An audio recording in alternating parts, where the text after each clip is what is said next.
അടുത്തയിടെ കണ്ട ഒരു പത്രവാർത്ത ഇതായിരുന്നു: കുറ്റവാളികളില്ലാത്തതിനാൽ നെതർലാൻഡിൽ ജയിലുകൾ അടച്ചുപൂട്ടും. അതുകൊണ്ട് 20,000 പേർക്ക് ജോലി നഷ്ടപ്പെട്ടു. കള്ളന്മാരും കൊലപാതകികളും ഇല്ലാത്തതിനാൽ 20,000 പേരുടെ ജോലി പോയി. ഗൂഗിളിൽ സെർച്ച് ചെയ്ത് നെതർലാൻഡിനെ കുറിച്ച് വായിച്ചപ്പോൾ അതിലേറെ രസകരമായത് അവിടെ 14% താഴെയാണ് ഏതെങ്കിലും മതത്തിൽ വിശ്വസിക്കുന്നവർ. ബാക്കിയുള്ളവർ ഒരു മതത്തിലും ദൈവത്തിലും വിശ്വാസമില്ലാത്തവരാണത്രേ. പത്രത്തിലെ വേറൊരു തമാശ ഓർമ്മ വന്നു. ഒരു ഡോക്ടറുടെ വീട്ടിൽ മോട്ടോർ നന്നാക്കാൻ വന്നയാൾ ജോലി കഴിഞ്ഞ് തിരിച്ചു പോകുമ്പോൾ ബില്ല് $500 എന്ന് പറഞ്ഞപ്പോൾ വീട്ടുകാരനായ ഡോക്ടറുടെ മറുപടി, എനിക്ക് ജീവിതത്തിൽ ഒരിക്കലും 10 മിനിറ്റിന് $500 കിട്ടിയിട്ടില്ല എന്നായിരുന്നു.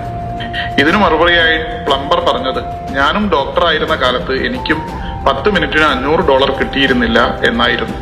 ഈ വാർത്ത ഓസ്ട്രേലിയയിൽ നിന്നായിരുന്നു. തൊഴിലിന്റെ മഹാത്മ്യം അംഗീകരിക്കുന്ന ഓസ്ട്രേലിയയിൽ ന്യൂസിലാൻഡ് പോലെയുള്ള രാജ്യം തന്നെ. അപ്പോഴാണ് ഇന്ത്യയെക്കുറിച്ചും പ്രത്യേകിച്ച് കേരളത്തെക്കുറിച്ചും ഒരു താരതമ്യ പഠനം മനസ്സിലൂടെ കടന്നുപോയത്. ഇവിടെ ഏത് ദേവാലയത്തോടും തിരക്കോട് തിരക്ക് തന്നെ. വിദ്യാലയങ്ങളിലെ പഠനവും പൊതുപരിപാടികളും തുടങ്ങുന്നത് തന്നെ ഈശ്വര പ്രാർത്ഥനയോടെ. ഓരോന്നിനും നാഴികയ്ക്ക് 40 വട്ടം പ്രാർത്ഥനയും. എന്നിട്ടോ കൊലപാതകം, അഴിമതി, കളവ്, പൊതുമുതൽ നശിപ്പിക്കൽ, പീഡനം, കവർച്ച എന്നു വേണ്ട എല്ലാ തിന്മകളും നാൾക്കുനാൾ വർദ്ധിക്കുന്നു. എല്ലാ ആരാധനാലയങ്ങളും ദിനംപ്രതി മോടിയോട് ഉയർന്നു വരുന്നു. ജയിലുകളും അനാഥ മന്ദിരങ്ങളും ദുർഗുണ പാഠശാലകളും വർദ്ധിക്കുന്നു. അങ്ങനെയാണെങ്കിൽ നമ്മുടെ വിശ്വാസത്തിന് എന്തോ കുഴപ്പമില്ലേ? നമ്മുടെ വിശ്വാസത്തിനോ ദൈവത്തിനോ ആർക്കാ കുഴപ്പം? പിന്നീട് ഗൂഗിളിൽ സെർച്ച് ചെയ്ത് ലോകത്തിലെ ഏറ്റവും സന്തോഷത്തോടെ ജീവിക്കുന്ന രാജ്യങ്ങൾ, happiest countries in the world ഏതാണെന്ന് നോക്കി. അവ യഥാക്രമം Finland, Norway, Denmark, Iceland, Switzerland, Canada, Netherland, New Zealand, Australia തുടങ്ങിയ ദൈവവിശ്വാസം കുറഞ്ഞ രാജ്യങ്ങളാണെന്ന അറിവ് അതിലേറെ അത്ഭുതപ്പെടുത്തി. ഏറ്റവും കൂടുതൽ ആയുർദൈർഘ്യമുള്ള രാജ്യങ്ങളും ഇവയെല്ലാം തന്നെ. ഓസ്ട്രേലിയ കുറച്ചുകൂടി മുമ്പിലാവും എന്ന് മാത്രം. ഇവിടങ്ങളിലെ പല കാര്യങ്ങളിലും ഇവിടത്തെ സുരക്ഷാ സംവിധാനങ്ങളാണ് നമ്മളും ലോകത്തിലെ മറ്റു രാജ്യങ്ങളും സ്വീകരിക്കുന്നത് എന്നത് അതിലേറെ രസകരം. നമ്മുടെ സീറ്റ് ബെൽറ്റും ഹെൽമറ്റും എല്ലാം ഇവരിൽ നിന്ന് കടം കൊണ്ടതാണ്. ലോകത്തെ ഏറ്റവും അധികം സന്തോഷത്തോടെയും ആയുർദൈർഘ്യത്തോടെയും ജീവിക്കുന്ന സ്കാൻഡിനേവിയൻ രാജ്യങ്ങളിൽ ഇങ്ങനെ ദൈവവിശ്വാസം കുറഞ്ഞിരിക്കുന്നത് എന്തുകൊണ്ടാണ്?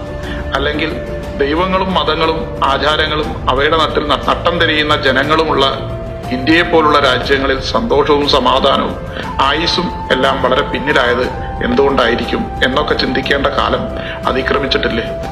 ലോകപ്രസിദ്ധ എഴുത്തുകാരനും ചിന്തകനും പ്രഭാഷകനുമായ കാലിഫോർണിയയിലെ സുക്കർമാന്റെ പഠനങ്ങൾ ഇവയിലേക്ക് വെളിച്ചം വീശുന്നതാണ്.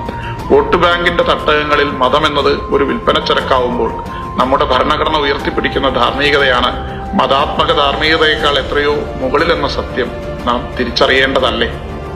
ഐക്യരാഷ്ട്ര സംഘടനയുടെ മേൽനോട്ടത്തിൽ ലോക രാജ്യങ്ങളുടെ സാമൂഹ്യ ജീവിതങ്ങളെ ആസ്പദമാക്കി 2012 മുതൽ പ്രസിദ്ധീകരിച്ചു വരുന്ന ഒന്നാണ് വേൾഡ് ഹാപ്പിയസ്റ്റ് കൺട്രീസ്.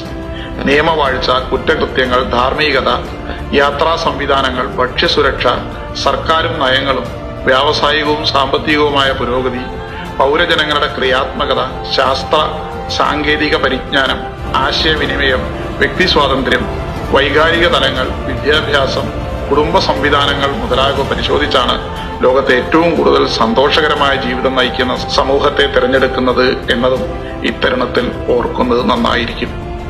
സുഭാഷിതം തയ്യാറാക്കി അവതരിപ്പിച്ചത് ബാലകൃഷ്ണൻ പുൽപ്പറ്റ.